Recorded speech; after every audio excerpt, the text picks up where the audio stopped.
Et bienvenue à tous et à toutes. Je m'appelle Pema Mozumdar. J'utilise le pronom elle. Merci de vous joindre à nous aujourd'hui. Voici les déterminants de la santé et les possibilités de mesures de santé publique. Parlons-en. Le but de notre webinaire aujourd'hui est d'abord de partager une réflexion sur les déterminants de la santé afin d'éclaircir le manque de clarté souligné par les personnes œuvrant en santé publique au Canada, mais aussi souligner que l'action sur les déterminants sociaux va au-delà de l'action sur les conditions de vie qui influencent la santé. J'ai le grand plaisir de co-animer ce webinaire avec Inès Sambré et un gros merci à mon collègue Jonathan avec qui j'ai travaillé sur cette ressource, ainsi que Caroline et Rebecca pour le soutien dans l'organisation de ce webinaire. Nous vous encourageons à poser des questions tout au long de la séance d'aujourd'hui dans la boîte prévue à cet effet au bas de votre écran. Nous en compilerons les interventions pour une séance de questions et réponses après la présentation. J'aimerais partager que je vis à Tchoutchoké, connu sous le nom de Montréal, sur les terres et des eaux non cédées de la nation Ganyagahaka. Je suis également spécialiste de l'application des connaissances au Centre de collaboration nationale des déterminants de la santé, situé dans la ville qui est maintenant connue sous le nom d'Antigonish, en Nouvelle-Écosse, ou Mi'kmaq, le territoire ancestral non cédé de peuple Mi'kmaq. J'aimerais aussi exprimer une pensée pour les autres peuples qui ont été colonisés sur ces terres. Le Centre de collaboration nationale des déterminants de la santé aide la communauté de la santé publique, alors vous, à traiter les déterminants structurels et sociaux de la santé. Il est l'un des 6 centres de collaboration nationale, CCN, un programme financé par l'Agence de la santé publique du Canada. Ce programme a été conçu pour renforcer et soutenir la santé publique et vous pouvez en savoir plus sur ccnsp.ca. Je passe la parole maintenant à ma collègue Inès. Bonjour à tous, c'est un réel plaisir pour moi de prendre part à ce webinaire aujourd'hui. Alors, je me nomme Inès Ambré et je vais co-animer cette session avec Pema. Donc, aujourd'hui, nous allons parler des déterminants de la santé qui désignent les facteurs qui influent sur la santé des individus, des communautés et des populations. Les déterminants de la santé comprennent des caractéristiques individuelles, à savoir la biologique, la génétique et le mode de vie, mais aussi des facteurs sociaux, économiques et physiques, en plus des soins de santé. Cette définition provient de notre glossaire sur l'équité en santé, dont vous trouverez le lien dans la boîte de clavardage. Un fait important est que les déterminants de la santé ne signifient pas déterminants sociaux de la santé. C'est un concept plus large qui englobe les déterminants sociaux de la santé.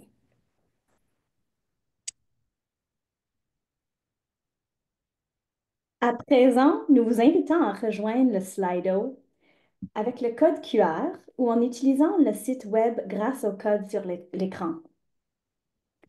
Euh, Parfait, merci. Alors, on a une question. Dis-nous, où avez-vous entendu pour la première fois le terme déterminant de la santé? Ah, il y a plusieurs personnes qui ont déjà répondu. Parfait. À l'école, au travail, Ah, plus à l'école. plus à l'école.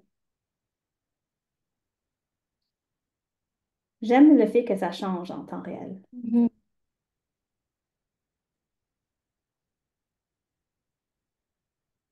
OK, le plus on attend, le plus ça a l'air d'être moitié-moitié à l'école ou au travail. Parfait, merci de vos réponses, pour vos réponses. Ensuite, une autre question. Je vais attendre. Parfait. Quel sujet avez-vous appris en tant qu'étudiant?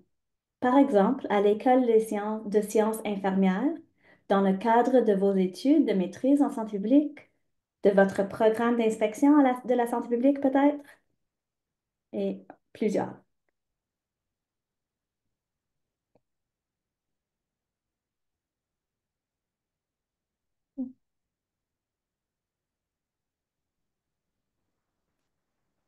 On attend les réponses.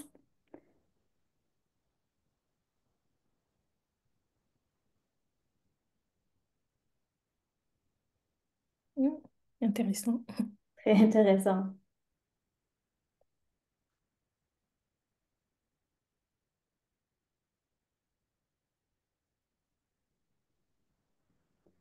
Je pense que comportement de santé gagne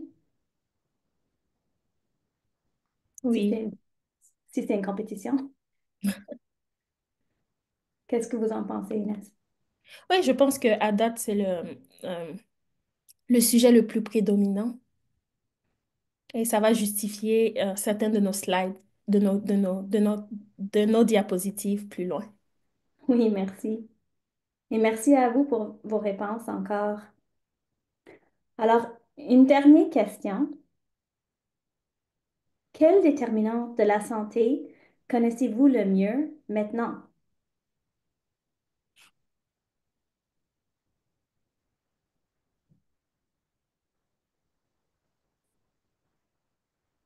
Je vois que les réponses entrent encore.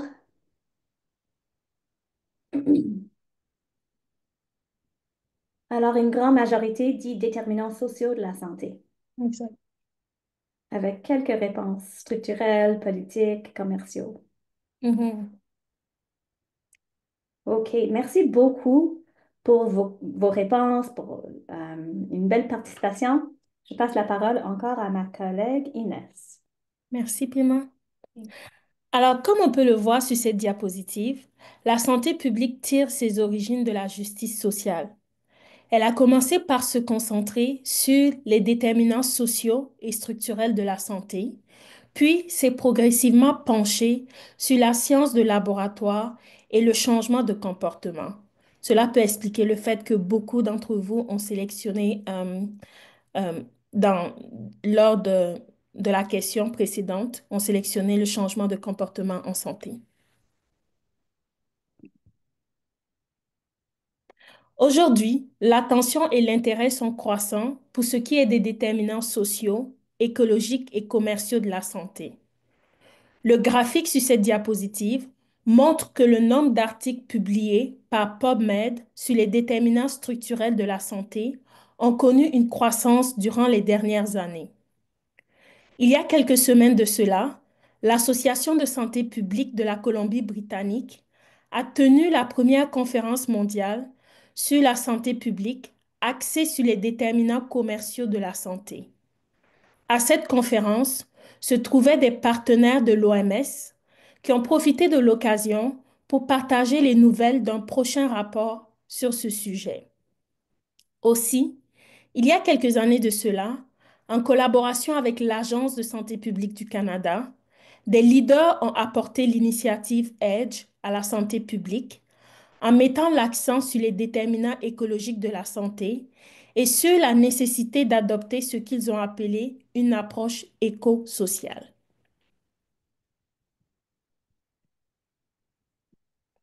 À présent, parlons des différents déterminants et de la façon dont nous les envisageons, ainsi que les précisions que nous pourrions apporter. Commençons par les déterminants sociaux de la santé. L'OMS a décrit en 2008 les déterminants sociaux de la santé comme étant les facteurs non médicaux qui influencent les résultats en matière de santé. Ce sont les conditions dans lesquelles les gens naissent, grandissent, travaillent, vivent et vieillissent, et l'ensemble plus large des forces et des systèmes qui façonnent les conditions de la vie quotidienne. Ces forces et systèmes comprennent les politiques et systèmes économiques, les programmes de développement, les normes sociales,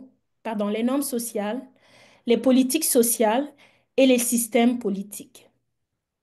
Cette description comprenait deux éléments distincts, à savoir les conditions et les systèmes et forces qui créent ces déterminants. L'OMS a également signalé que nous devions réfléchir sur ces deux éléments. Elle déclare que l'amalgame des déterminants sociaux et des processus sociaux qui façonnent la répartition inégale de ces déterminants peut sérieusement induire en erreur les politiques. Malheureusement, ces deux concepts sont confondus. De plus, l'attention est particulièrement portée sur les conditions dans le travail de la santé publique et non sur les forces et les systèmes qui façonnent ces conditions. Par conséquent, le concept des déterminants sociaux de la santé est rapidement devenu dépolitisé au Canada, aux États-Unis et ailleurs. De fait, l'Agence de santé publique du Canada et les Centres pour le contrôle et la prévention des maladies décrivent les déterminants sociaux de la santé comme étant des facteurs sociaux et économiques particuliers des déterminants généraux de la santé. Ces facteurs sont associés à la place de l'individu dans la société, que ce soit en fonction du revenu, de l'éducation ou de l'emploi. L'expérience de discrimination, de racisme ou d'un traumatisme historique est un important déterminant social de la santé pour certains groupes comme les peuples autochtones, la communauté LGBTQ et les communautés noires. Les déterminants sociaux sont aussi définis comme étant les conditions dans lesquelles les gens naissent, vivent, apprennent, travaillent, jouent et vieillissent, qui affectent un large éventail de résultats et de risques en matière de santé, de fonctionnement et de qualité de vie. Alors, on voit que ces définitions se concentrent sur les conditions et les expériences plutôt que ce qui les engendre. C'est comme si ces conditions et ces expériences ont été engendrées par hasard. En raison de cette dépolitisation, les praticiens de la santé publique, les activistes, les chercheurs et les décideurs parlent de plus en plus de la nécessité de relancer la dynamique du dialogue politique et de se concentrer sur ce qui façonne réellement la santé, à savoir les facteurs systémiques à l'origine de ces différences marquées en matière de santé que nous savons injustes et qui pourraient être évitées si seulement la société fonctionnait différemment. Ce ne sont là, sur cette diapositive, deux exemples récents.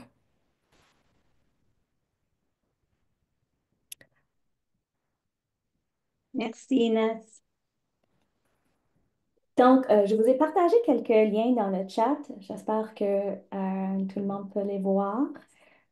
Et je veux juste dire que donc, dans ce contexte, la nécessité de réfléchir de manière critique à ce que nous entendons par action sur les déterminants sociaux de la santé, de repolitiser l'action sur les déterminants et la nécessité d'apporter des précisions sur les nombreux termes et concepts qui circulent. Nous avons parlé de ce que nous entendons par divers déterminants. Qu'est-ce qu'un déterminant social par rapport à un déterminant structurel? Quelles listes sont en circulation et quelle liste peut être considérée comme la bonne? Est-ce qu'il y a une bonne liste de déterminants sociaux?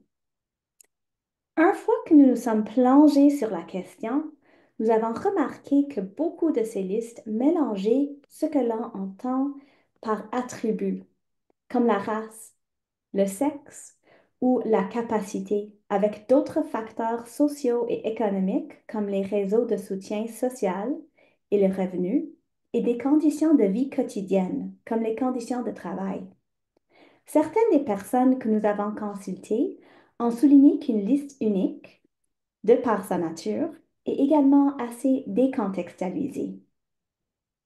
Par exemple, une déterminante sociale, lorsqu'il est examiné comme une question sur la sécurité ou l'insécurité alimentaire, porte davantage sur l'accès à la nourriture plutôt que sur la façon dont cela peut être relié au système alimentaire plus large, ou comment les dimensions axées sur la justice sociale sont une façon de penser à ce système alimentaire.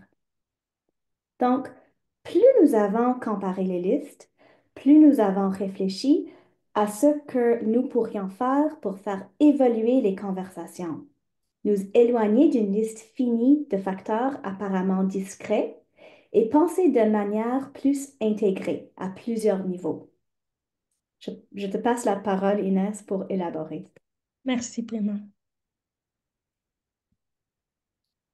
Alors, dans le document sur les déterminants de la santé de la série Parlons-en, nous avons inclus une métaphore arborescente pour aider à mieux comprendre les facteurs multiples et interactifs des inégalités sociales de la santé. Ce n'est en aucun cas la première ou la seule image ou métaphore arborescente qui existe. Par exemple, Lopi et son collègue proposent une autre image arborescente bien connue pour comprendre les déterminants sociaux de la santé des peuples autochtones. D'autres groupes utilisent d'autres images arborescentes. Nous partagerons quelques liens dans la boîte de clavardage.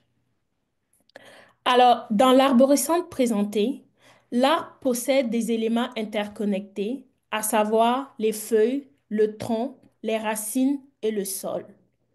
Les feuilles de l'arbre représentent les problèmes de santé observés dans les communautés et les populations. Le tronc de l'arbre caractérise les comportements individuels qui contribuent aux problèmes de santé. Quant aux racines de l'arbre, elles représentent des exemples de conditions de la vie quotidienne. Enfin, le sol représente des exemples de valeurs, de croyances, de vision du monde, de politique ou de pratique. Ces façons de croire ou de faire les choses viennent façonner les conditions de la vie quotidienne, mais ces conditions également ont un impact sur ses croyances et ses visions.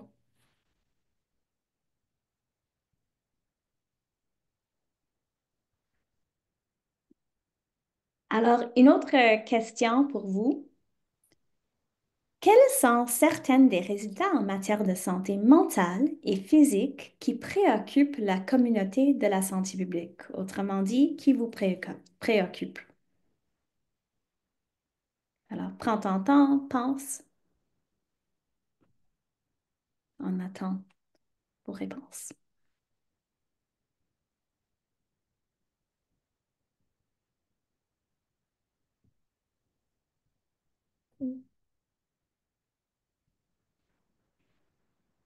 Alors, nous avons l'insécurité alimentaire, l'action collective, l'injustice, l'espérance de vie, les comportements de santé qui reviennent encore une fois, le logement, il y a un sujet d'actualité, le taux de vaccination, en effet, les conditions de vie, l'insécurité financière en période post-pandémique, c'est un sujet très pertinent,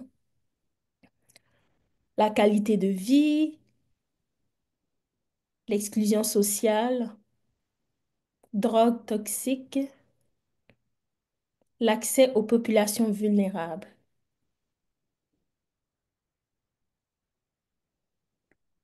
Alors, si moi je fais un lien ici, comme quand je vois euh, les drogues toxiques, je pense à les résultats comme le taux de personnes qui sont affectées par ça. Euh, Mhm. La crise opioïde? exactement. Hmm. Bon point. Euh,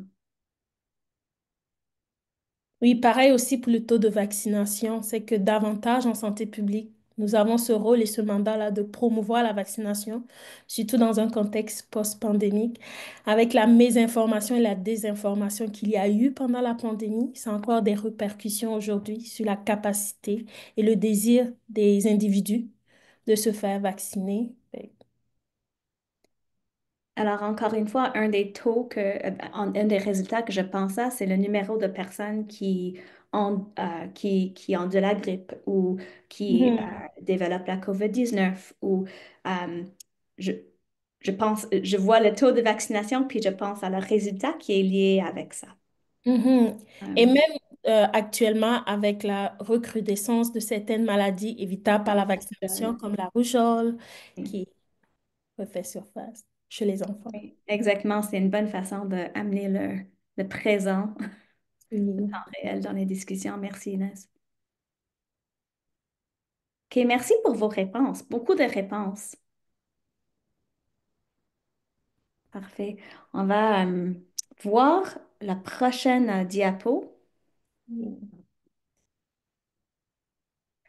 Alors, merci pour les résultats que vous avez partagés. Et à présent, nous allons vous présenter quelques-uns des résultats que nous avons inclus dans notre inclus, pardon, dans notre arborescence concernant les feuilles et le tronc. Certains résultats, comme le diabète de type 2, est un bon exemple de résultat de santé, car il s'inscrit dans le cadre des normes relatives aux maladies chroniques qui font l'objet d'un suivi dans les évaluations de la santé de la population et comprend de multiples facteurs dont certains sont des comportements relatifs à l'alimentation ou à l'exercice physique. Mais le diabète de type 2 a aussi des facteurs plus profonds.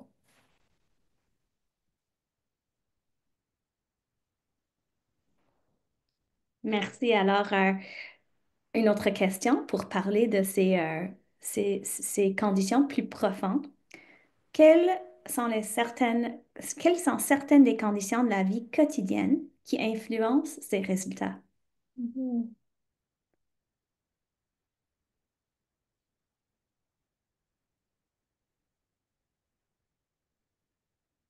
La Beaucoup de pauvreté revient pauvreté. beaucoup. Oui.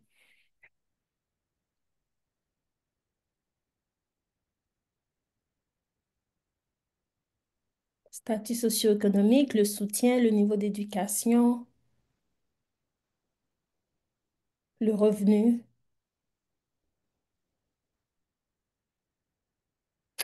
les salaires non arrimés avec les coûts de vie, mon point, l'environnement, le contexte politique. Alors, paiement, on voit beaucoup de déterminants structurels de la santé qui apparaissent. Oui, absolument. Merci beaucoup pour vos réponses. C'est clair que vous avez déjà pensé à plusieurs des conditions, Mhm. les conditions de la vie quotidienne, je devrais dire. Éducation, le revenu, stress. Mhm.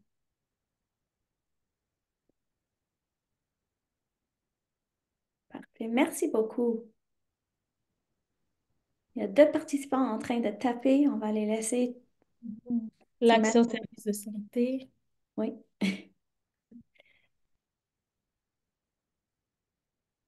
Ah, expérience vécue en enfance. Mhm. Merci. OK, on va aller à la prochaine diapo.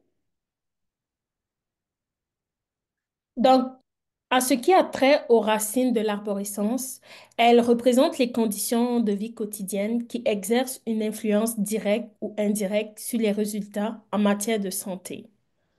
Nous savons que dans chacune de ces conditions, à savoir le logement, les services de santé, le travail, l'environnement, le revenu, il existe des inégalités durables, hiérarchiques et structurelles, des différences de santé qui sont systémiques, injustes et évitables.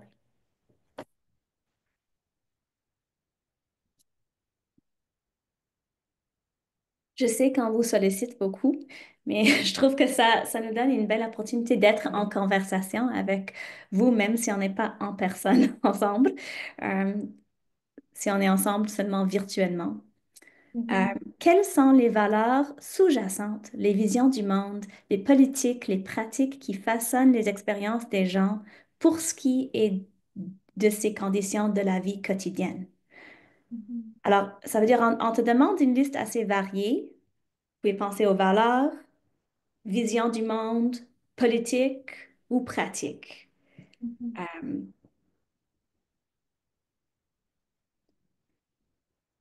si, si on pensait que c'est une compétition, je pense que le capitalisme oui, gagne ici. gagnerait définitivement.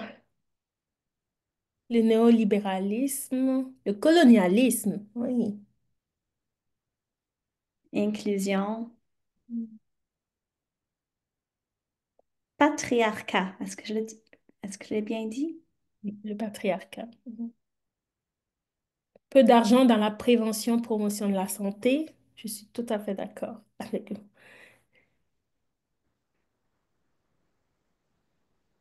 La méritocratie. Wow. Mhm. Le culte de la productivité, oui, en effet. Une productivité qui est considérée peut-être seulement économique. Mhm, au lieu aussi. d'autres formes de productivité. Les lois du marché qui vont venir impacter Ah, l'équité, sorry, j'ai vu le trumpisme. le trompisme. Je savais pas que c'était un mot en français. Euh, Moi aussi, c'est nouveau pour moi. Je pense que c'est aussi un mot en anglais. Ça a devenu un mot. On va voir, est-ce que ça va être ajouté au dictionnaire pour les Merci. prochaines années. OK. Merci, c'était une très belle réponse. Merci de vos réponses.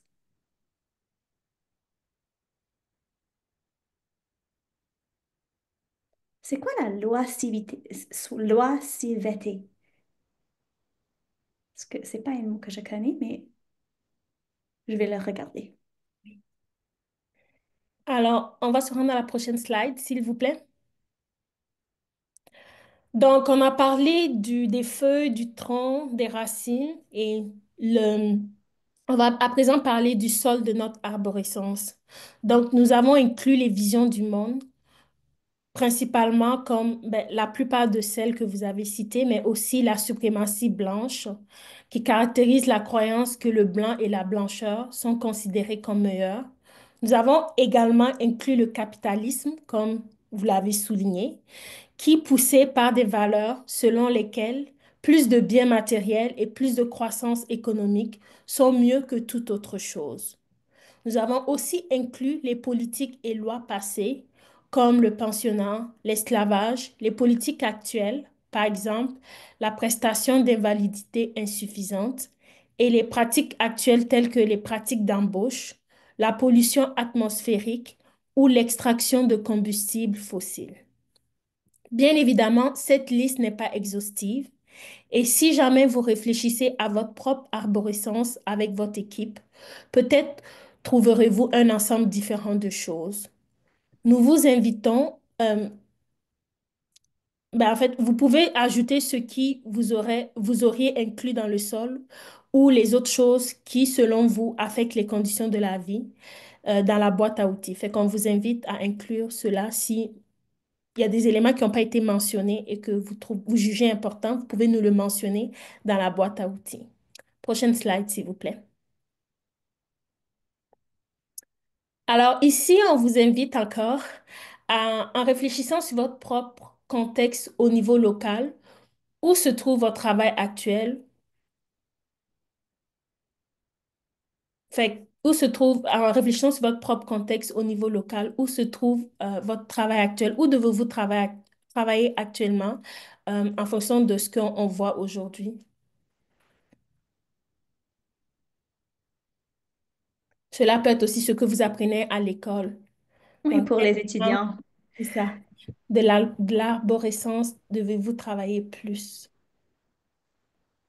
De mon part, à l'école, euh, dans mon programme de santé publique, c'était vraiment, moi je dirais que c'était vraiment euh, les feuilles et les racines, mais pas plus profond que ça. Oui. On parlait pas des autres sujets, surtout pas de la racisme et du colonialisme. Peut-être Mhm. ça aurait été différent si ça aurait été maintenant. Mais ça Mhm. fait un petit bout, puis on parlait pas de ces sujets-là. Et on voit ici aussi que les racines sont un élément que les participants jugent important de travailler dessus actuellement, suivi par le tronc, qui représente les comportements en matière de santé, les feuilles aussi, donc les résultats en matière de santé. Intéressant, il y a le sol n'a pas beaucoup de... c'est l'élément le peu choisi. Et peut-être comprenable, peut-être les gens se disent, ben, vu que ça vise l'aspect sociopolitique, peut-être qu'on n'a pas le pouvoir d'agir dessus. Donc, Mais on va parler de ça parce qu'on a exact. toujours plus de pouvoir qu'on pense. Mhm. Parfait. Merci pour vos réponses. On va passer à Mhm. la prochaine slide, s'il vous plaît. Alors, voici une vue d'ensemble de notre métaphore arborescente. Pouvez-vous revenir à la slide précédente, s'il vous plaît?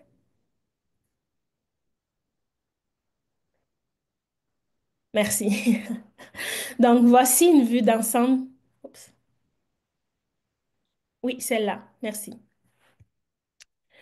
Donc, voici une vue d'ensemble de notre métaphore arborescente. Elle prend les déterminants sociaux de la santé, les exprime sous forme de métaphores et rend tout cela manifestement politique en soulignant les déséquilibres de pouvoir. Et comme mentionné, elle peut être utilisée par les équipes pour guider leurs propres discussions, réflexions et actions. Nous travaillons présentement sur une boîte à outils avec une arborescence vierge et quelques questions d'orientation, et nous serions heureux de vous rencontrer et de discuter de la façon dont vous pourriez utiliser l'arborescence dans votre propre organisation de santé publique. À présent, décrivons les conditions sociales qui influent sur la santé. Prochaine diapositive, s'il vous plaît. Donc, dans le document sur les déterminants de la santé de la série Parlons-en, nous décrivons toutes les conditions ensemble, à savoir les conditions sociales, économiques et écologiques, parce qu'elles interagissent toutes les unes sur les autres. Comme vous pouvez le voir à l'écran, nous avons choisi d'encadrer ces conditions dans un cadre d'atouts positifs.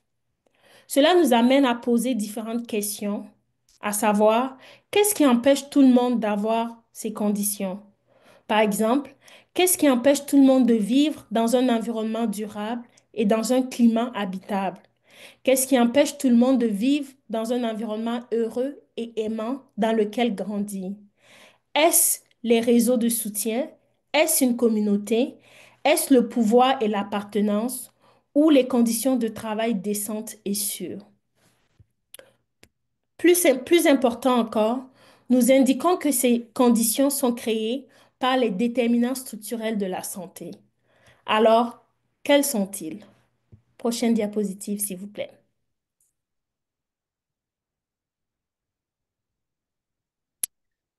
Nous considérons les déterminants structurels de la santé comme les règles écrites et non écrites qui créent et maintiennent des tendances d'avantages et de désavantages entre des groupes socialement construits, maintenus en place par des déséquilibres de pouvoir.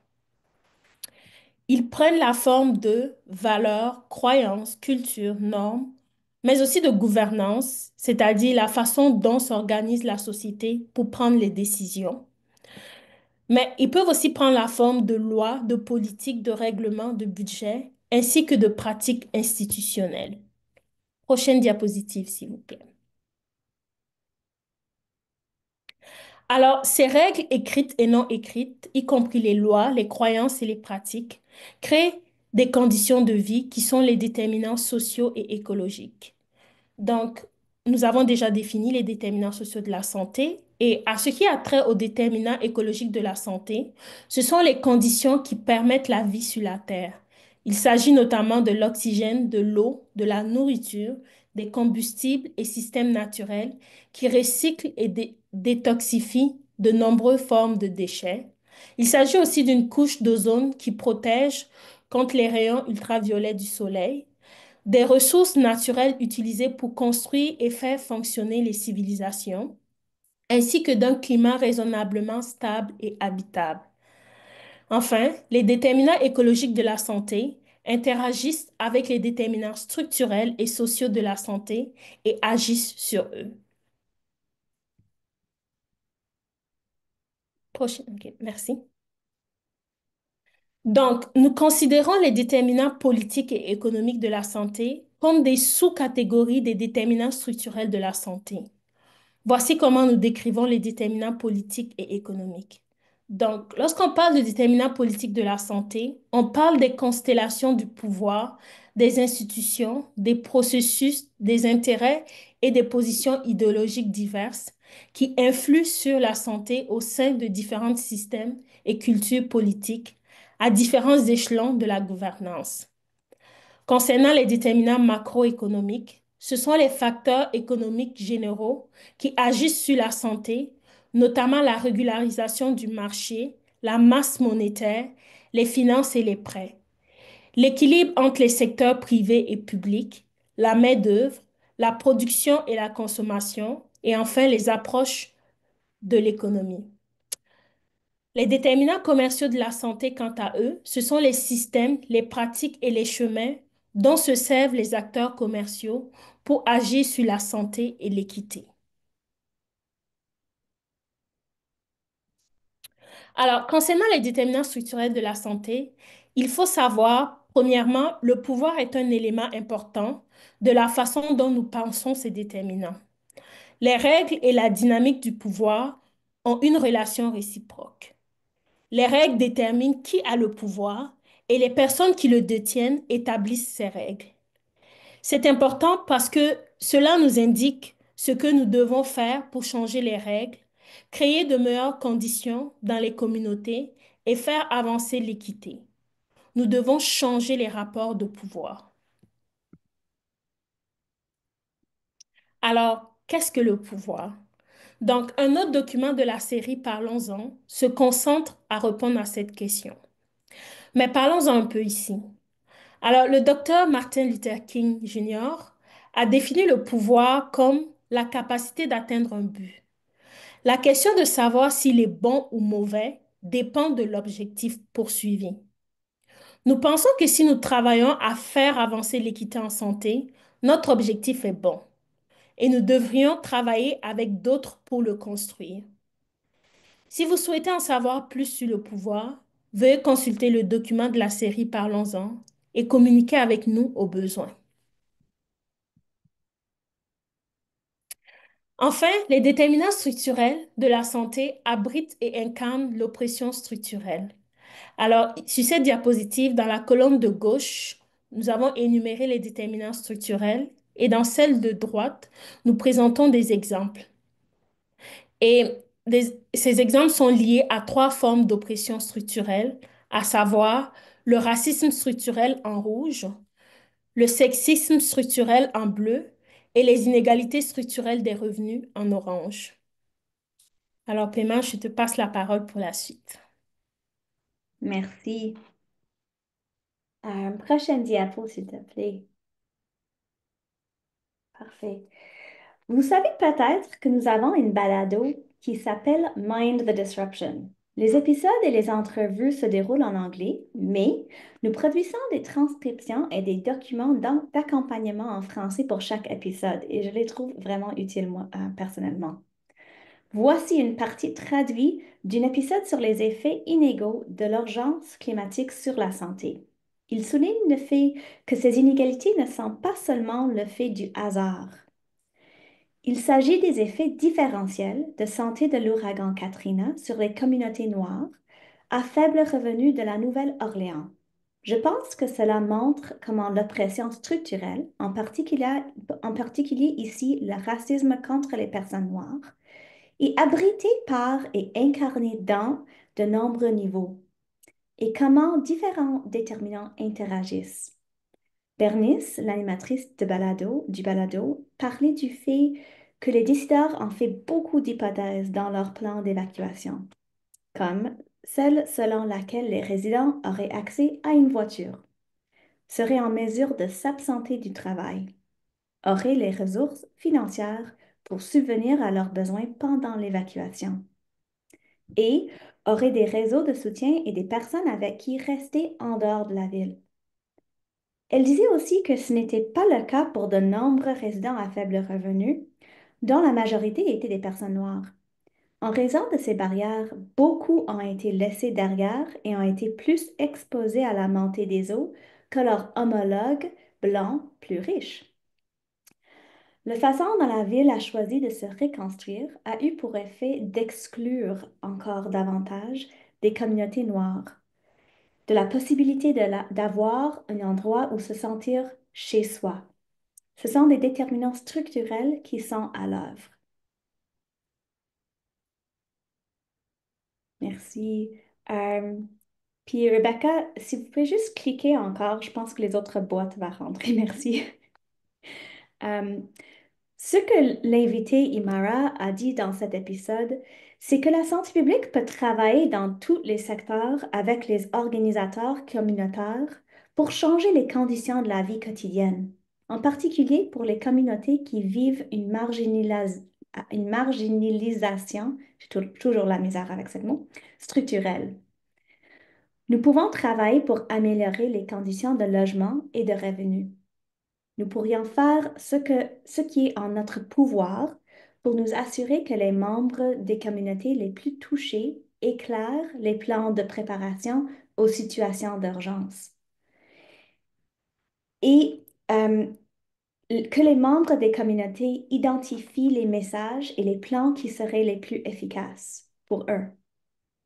Nous pourrions soutenir les organisateurs et les défenseurs, donner de la crédibilité aux mesures politiques qu'ils réclament avec les données nécessaires, les soutenir en présentant la crise climatique comme un problème de santé, provoquant des effets différentiels et plus encore.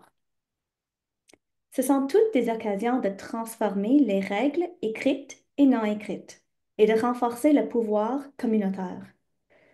Pour approfondir cette question, je recommande fortement de consulter le document de la série Parlons-en que ma collègue Inès a déjà mentionné sur la répartition du pouvoir pour favoriser l'équité en santé. Il y a aussi une autre plus récente, Parlons-en, et cela, c'est sur l'organisation communautaire. Je vais partager le lien pour vous dans le chat. Euh, Oui, parfait. Merci, Rebecca. Je recommande également de consulter une ancienne Parlons-en. C'est peut-être une ressource que tu as déjà vue. C'est sur les rôles de la santé publique dans l'amélioration de l'équité en santé. Et il y a 4 rôles, vous pouvez les lire et en savoir plus dans les ressources, mais je le recommande parce que même si c'est ancienne, c'est encore important pour nous aujourd'hui. OK, prochaine diapo. J'ai quelques exemples. Les exemples suivants illustrant les opportunités d'agir sur les déterminants structurels et les déterminants sociaux et aussi écologiques. Ici, dans l'exemple sur l'exposition en plombe, on observe une balance dont une côté représente les enfants noirs de ménages à faible revenu et l'autre côté des propriétaires d'entreprises et de logements. Et c'est plutôt dans un contexte que l'exemple des enfants noirs à ménages à faible revenu, c'est des données des États-Unis.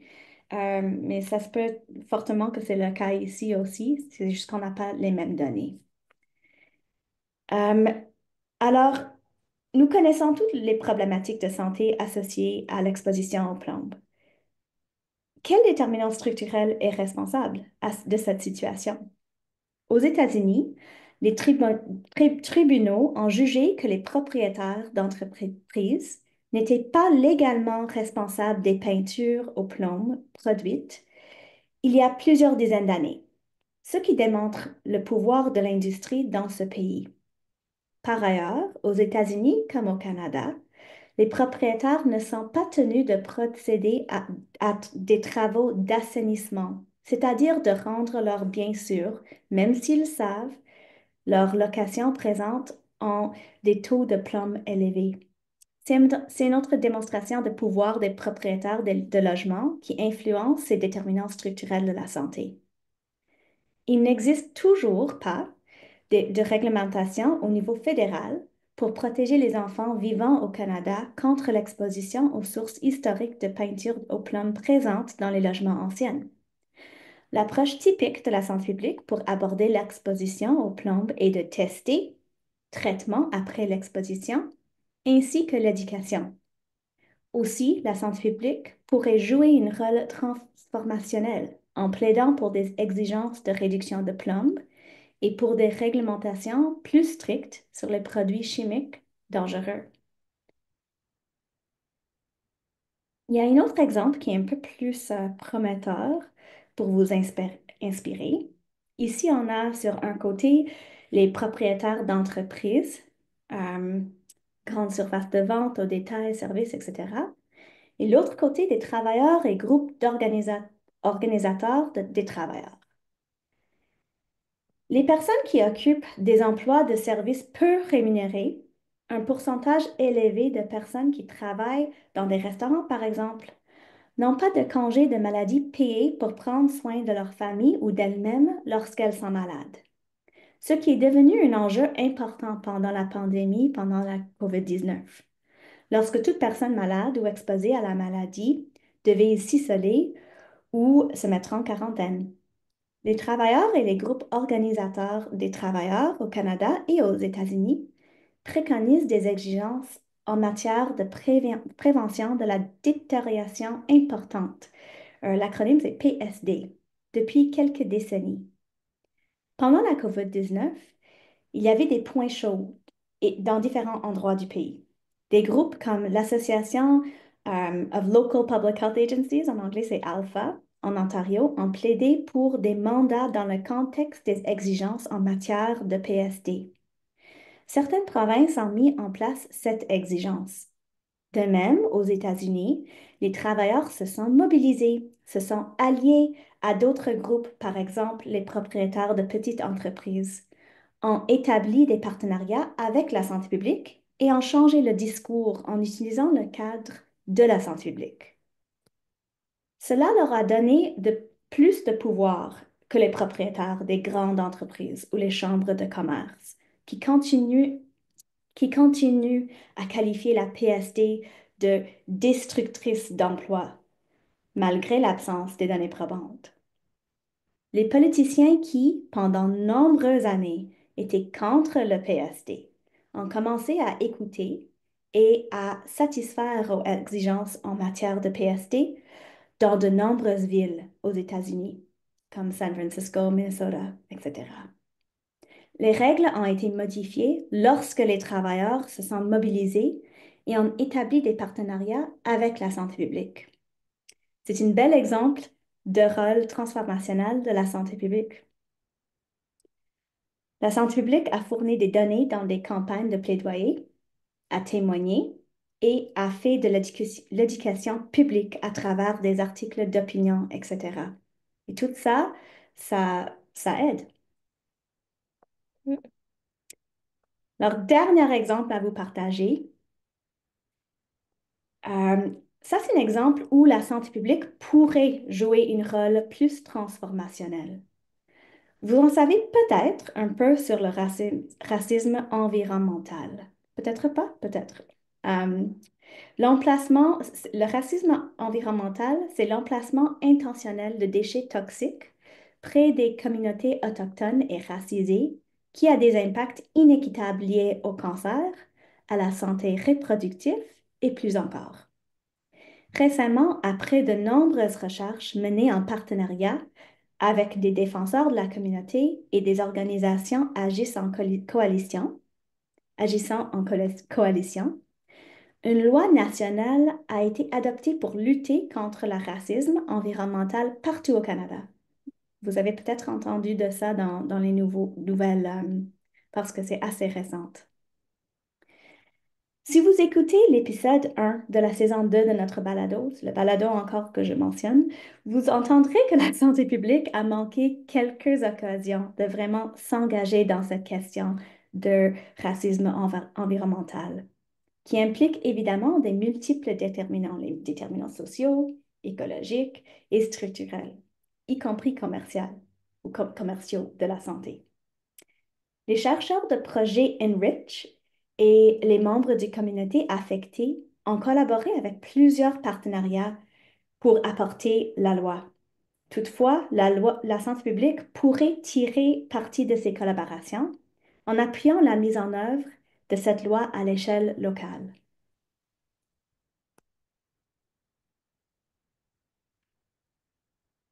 Alors, Alors, parfait. Je te passe la parole, Inès. merci, Pema. Alors, nous allons vous solliciter encore une dernière fois à répondre à cette question, la question suivante. Avec qui pouvez-vous établir des relations de confiance et des partenariats pour aborder les déterminants de la santé interdépendante dans le cadre de votre travail en santé publique? Avec quel acteur pouvez-vous établir des relations de confiance et des partenariats pour aborder les déterminants de la santé qui sont interdépendants?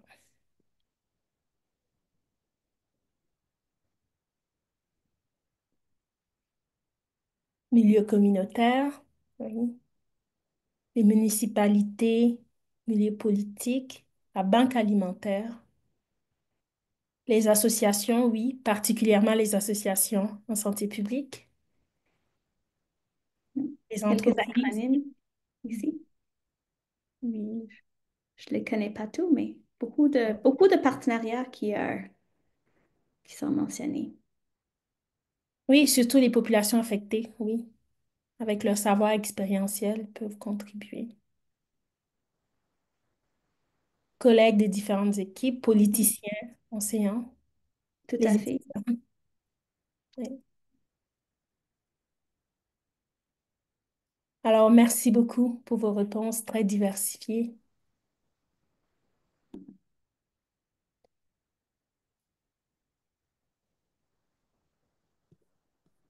Nous allons nous rendre à la prochaine slide, s'il vous plaît.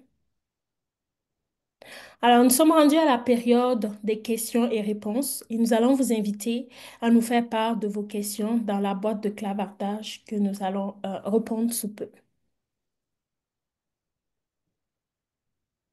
Prochaine diapositive, s'il vous plaît.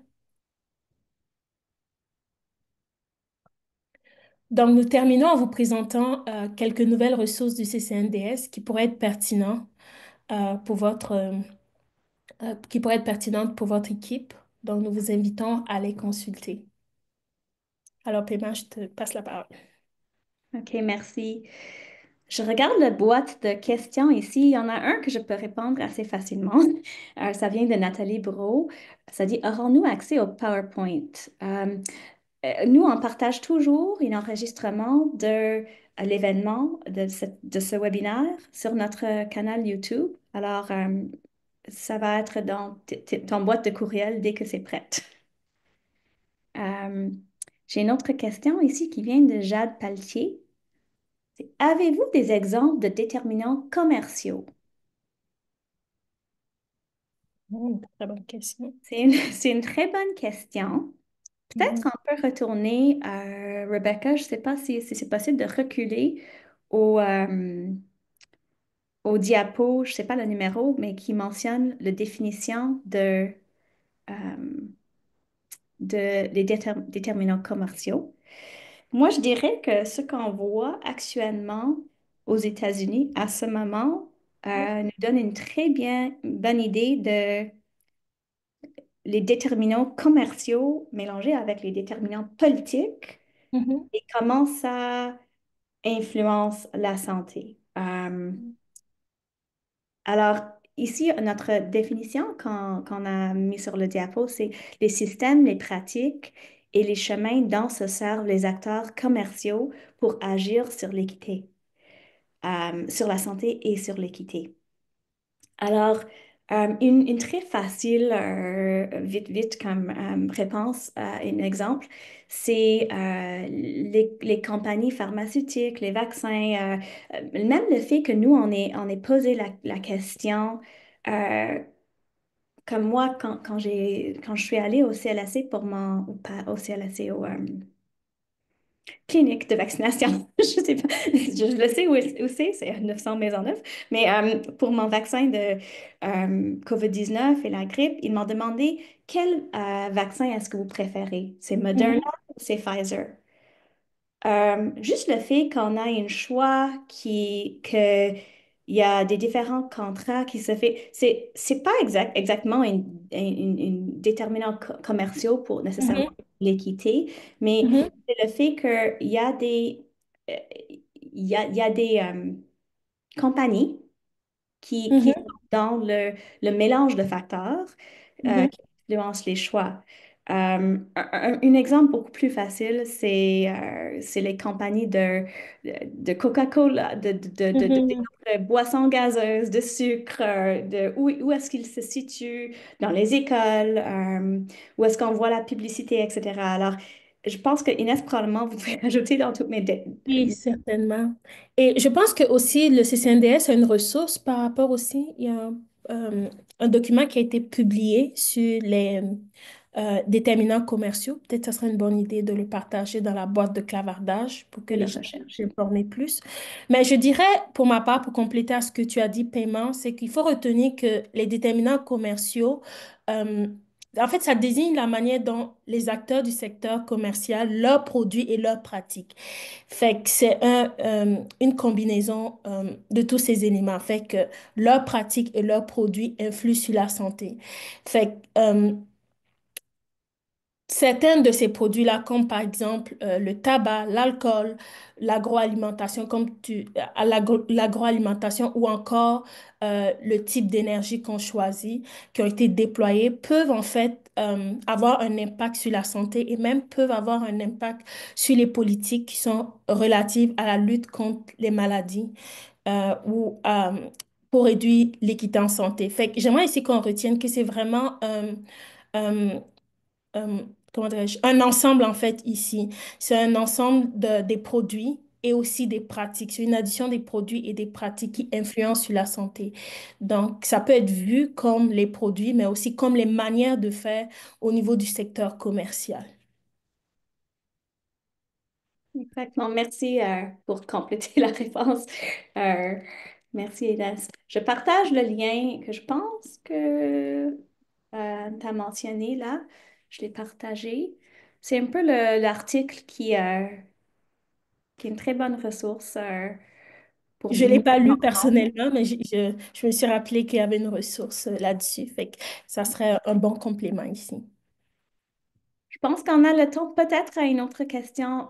Vraiment, si tu permets, je veux aussi compléter par rapport à cette question-là.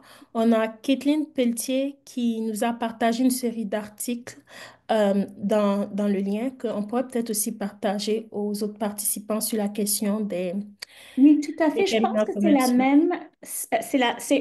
L'article que j'ai partagé, ça fait partie de cette série.